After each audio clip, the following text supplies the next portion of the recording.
que el Madrid ha sido el equipo del régimen, me dan ganas de cagarme en el padre de quien lo dice.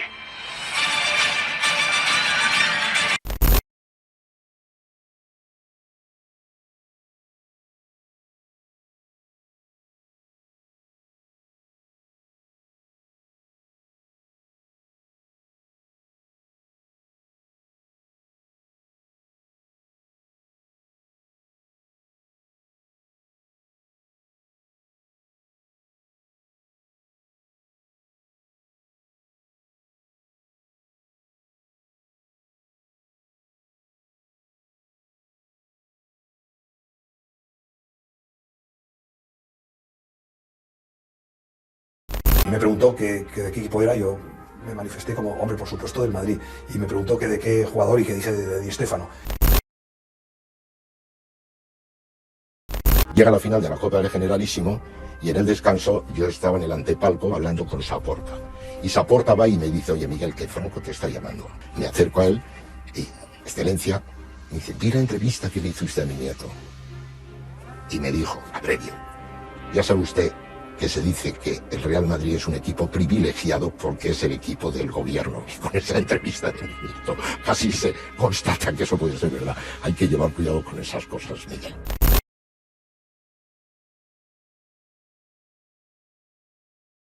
Mientras Plaza sea presidente, el Barcelona no volverá a ser campeón. La prueba es que en 12 o 14 años ha sido una vez el Barcelona. Pero en fin, yo tengo mis razones y las tengo yo que hacer. Lo dije, y aunque ha sido una vez en 12 años, campeón de Barcelona ha sido manteniendo. A mí el señor Plaza, en alguna ocasión, más de una, pues cuando le arbitraba al Madrid, pues me ha llamado a mi domicilio, a mí esto para decirme, hombre, pues tenemos confianza contigo, te hemos dado este partido. No me ha dicho, oye, vete a favor del Real Madrid, jamás. No es tonto el señor Plaza. Pero con eso, pues, al buen entendedor. Después de aquel partido célebre que el Barcelona ganó en el Bernabéu 0-2, estuve después 5 años sin pisar el Bernabéu.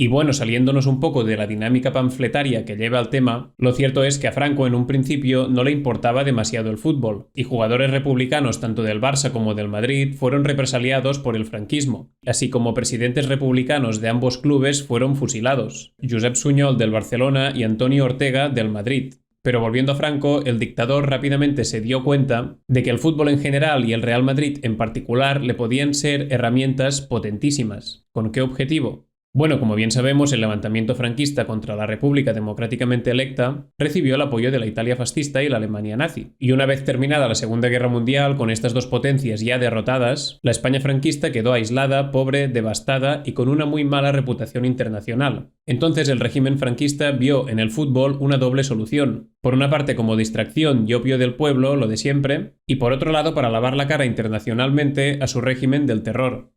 El fútbol le permitió a través del Real Madrid vender algún tipo de imagen. Lo consiguió a través de un equipo que ganó cinco Copas de Europa. En este sentido es evidente que al régimen le vino perfectamente bien la utilización del Real Madrid como imagen en el extranjero. Franco was riding the wave of Real Madrid's success. It created a glamorous and modern image of Spain that he would be sure to use to his advantage. Franco is probably the dictator which, more than anybody else, understood how football could be important in international relations.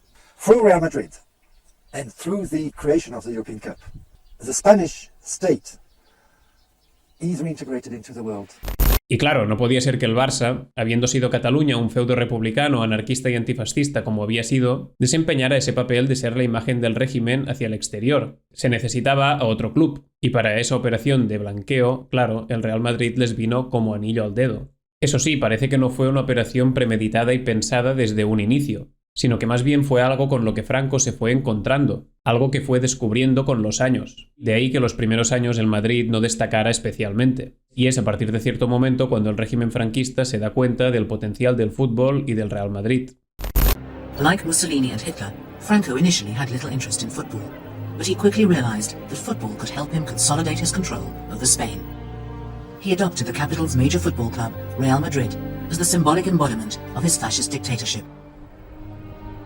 Barça, the Barcelona football club, would become the focus of Republican resistance against Franco's regime and its oppression of Catalan culture. It was felt that Real Madrid represented fascist Spain of Franco, and regions like Catalonia, where the people felt they were oppressed, they weren't allowed to speak their own language, and the only place that they did turned out to be the football ground. So the team came to represent Catalonia. No hay ninguna duda de que, aunque Franco intentaba no mostrar favoritismos en público, el equipo del régimen franquista fue rotundamente el Real Madrid. Con Franco teníamos muy buena relación, muy buena, porque como ganábamos tantas copas... El mandatario golpista no gritaba ni celebraba los goles, obvio, hubiese sido demasiado descarado, pero todo su entorno de confianza se encargaba de que el equipo blanco estuviera donde tocaba. En esos años el Real Madrid ganó varias ligas y copas de Europa y enseguida se posicionó como club de referencia internacional. Y ya nosotros éramos un poco embajadores, en el buen sentido de la palabra, de llevar adelante el nombre de España, por encima de todo, naturalmente, y luego el nombre del Madrid. Nosotros pasábamos las aduanas con el nombre del Real Madrid. No enseñábamos ningún pasaporte. Real Madrid, Real Madrid. No creo que sea descabellado decir que el posicionamiento del Real Madrid como club de referencia internacional fue una operación de Estado. Los jugadores del Real Madrid, campeones de Europa por tercera vez consecutiva, son objeto de un cariñoso homenaje popular cuando se trasladan desde el domicilio del club a la casa consistorial. Los tres capitanes, Muñoz, Alonso y Fárraga, exhiben desde los coches los trofeos tan legítimamente ganados, y la multitud acoge el paso de la caravana con vítores y aplausos.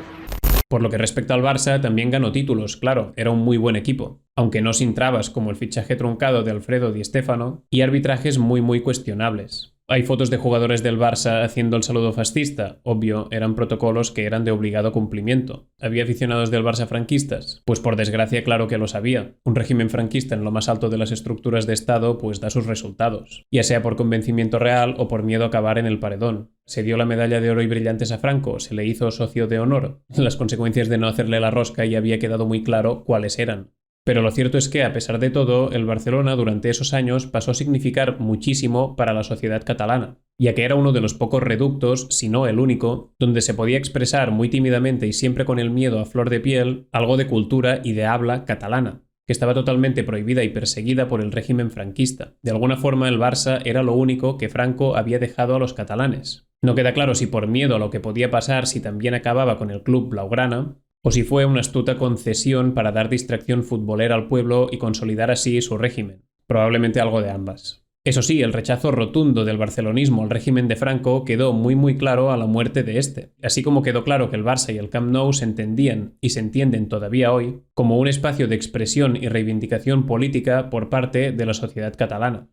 Se juega en el Nou Camp de la ciudad condal el partido de fútbol entre el Barcelona y el Real Madrid. Barcelona played Real Madrid in the Nou Camp Stadium 38 days after Franco's death, on the 28th of December, 1975. 700 Catalan flags were smuggled into the ground. Barcelona won 2-1. Never before had the Nou Camp faithful celebrated with such vigor.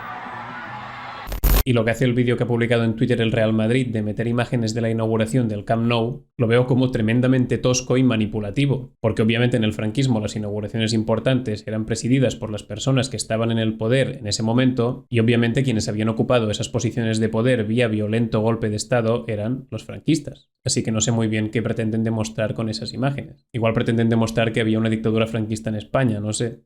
Igual también hay imágenes de la inauguración del Bernabéu en Madrid, aunque con mucha menos parafernalia porque fue muchos años antes. De hecho, lo de meter ideología y estética fascista, saludo, himno, etc. en eventos de masas fue práctica habitual de todas las dictaduras de inspiración fascista del siglo XX. Ya sabemos que la propaganda y la grandilocuente puesta en escena eran una de sus grandes bazas, y los campos de fútbol rápidamente se revelaron como el mejor de los escenarios para este fin. Me parece también interesante hablar del papel de Alfredo Di Stéfano en esos años. Él siempre sostuvo que no jugaba para ningún líder y que no se metía en política, que él jugaba para la gente. Yo jugué bien en todos lados. Con Perón, sin Perón, con Franco, sin Franco. Yo no sé, yo jugaba para la gente. Bueno, esto es muy bonito y suena muy bien, pero yo opino que no se puede ser tan naif y aislarte así del contexto en el que te encuentras, y inhibirte así del papel que estás teniendo o de cómo se te está usando en un momento dado. Que igual en el momento eres joven y lo ves como una oportunidad y no te das cuenta, pero ya de más mayor está bien darle alguna vuelta. Y esto es algo que les ha pasado a muchos otros futbolistas a lo largo de la historia. Y el régimen franquista usó igual a los jugadores del Madrid en general y a Di Stéfano en particular para lavarse la cara ante el mundo y tratar de tapar los crímenes de lesa humanidad que había cometido y seguía cometiendo. The role of Di Stéfano in Franquist Spain is crucial because that's a country that will use the best player in world football at that period as an example of a normalized situation. And Di Stefano will completely change the image of Spain internationally. Y ahora, en el intento de rebatir las declaraciones de Laporta, en que dijo que el Madrid siempre ha sido el equipo del régimen, pues creo que este Real Madrid ha quedado más retratado que nunca. Porque si hubo un equipo del régimen franquista, este fue sin ninguna duda el Madrid. Y esto es obvio y evidente para cualquier persona que mire la historia con un poco de seriedad y rigor. Es muy claro lo que el Real Madrid fue para el franquismo y también muy claro es lo que el franquismo fue para el Real Madrid. Que el régimen de Franco aprovechara el tirón que tenía el Madrid y eso hizo que el Real Madrid fuera el mejor embajador que tenía España, eso sí. Y lo cierto es que el Real Madrid de hoy es heredero de todo esto. Igual que es cierto que no ha habido nunca por su parte una labor de introspección y de trabajo hacia adentro para desprenderse de esa herencia. Más bien al contrario, es como que le ha venido bien.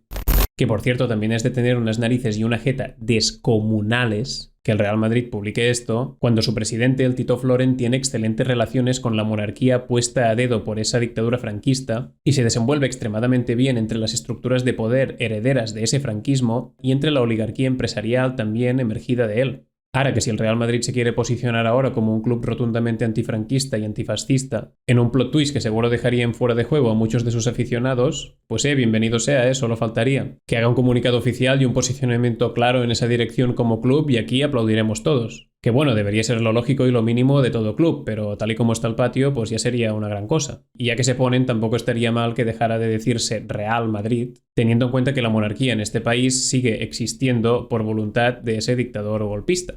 Y mientras el Madrid no haga nada de esto, lo que queda en ese vídeo es una simple y llana estrategia de manipulación mediática, muy básica y muy conocida, la llamada falacia de evidencia incompleta o cherry picking, que consiste en escoger algunos hechos de manera aislada y sin contexto para apuntalar la premisa que se pretende defender. En este caso la premisa es que el Barcelona fue el equipo más beneficiado por el régimen franquista, cuando está claro que afirmar algo así es de una manipulación histórica a nivel Dios. Y claro que ha habido grupos ultras nazis en el Barcelona de sobra conocidos, pero justamente Laporta en su primera etapa como presidente los echó del Camp Nou y se enfrentó a ellos, lo que le costó serias amenazas y episodios de cierta violencia. Ahí tuvo un posicionamiento antifascista claro y determinado y hay que decirlo. Y a la vez es cierto que el Real Madrid también ha prohibido la entrada en los últimos años a su principal grupo de ultras de extrema derecha, y que Florentino también mantiene un enfrentamiento con este. Han llegado a vandalizar la tumba de su difunta mujer. Parece que poco a poco se van dando pasos para que los estadios de fútbol sean espacios más seguros para todos y libres de odio, aunque está claro también que todavía queda muchísimo por hacer en ese sentido. Resumiendo mi opinión sobre el tema, el objetivo final y por encima de todo no era favorecer al Madrid o desfavorecer al Barcelona per se. El objetivo final y superior era perpetuar una dictadura tremendamente violenta, sustentada sobre durísima represión, tortura y crímenes de lesa humanidad durante el máximo tiempo posible. Y para ese objetivo el Madrid se reveló como una herramienta mucho más útil que el Barcelona, obviamente. Decir o insinuar que el Barça fue el equipo del régimen franquista es dar una patada completamente descarada, descarnada y desvergonzada a la memoria histórica de este país, a la memoria futbolística y a la memoria política. Finalmente aclarar que el Barça para nada es un club perfecto, en tanto que, como todos los otros grandes clubes del momento, es pieza fundamental del engranaje capitalista que nos oprime cada día. El Barcelona es igualmente parte del mundo del fútbol de élite, ese que normaliza sueldos y pagos por fichajes totalmente obscenos, que recibe dinero de bancos y de multinacionales que explotan un sinfín de personas y de recursos naturales por todo el mundo, que blanquea países que vulneran sistemáticamente los derechos humanos, que es en definitiva un instrumento de la burguesía y de la clase dominante para blindar sus privilegios. El Barça también es partícipe de ese fútbol de élite cuyos jugadores hacen ostentación de estilos de vida opulentos y ambientalmente insostenibles, y a la vez de este mundo del fútbol que utiliza a los jugadores casi como productos, porque claro, en este sistema al final todo es susceptible de ser un producto. En definitiva, todo lo que ya sabemos sobre este fútbol moderno tremendamente elitista, espectacularizado y mediatizado. Así que a pesar de que yo soy del Barça y me gusta ver sus partidos, no hay que olvidar qué papel juega y lo bien integrado que está en el sistema capitalista que hace de nuestras vidas una lucha constante por la supervivencia. Visca el futbol sense racisme, homofòbia, masclisme ni cap altra forma d'odi i intolerància. Visca el futbol popular de totes y para totes. Petó. Y si te gusta el contenido, pues puedes apoyarnos en la página de Patreon que sale a continuación para que sigamos haciendo más. Gracias.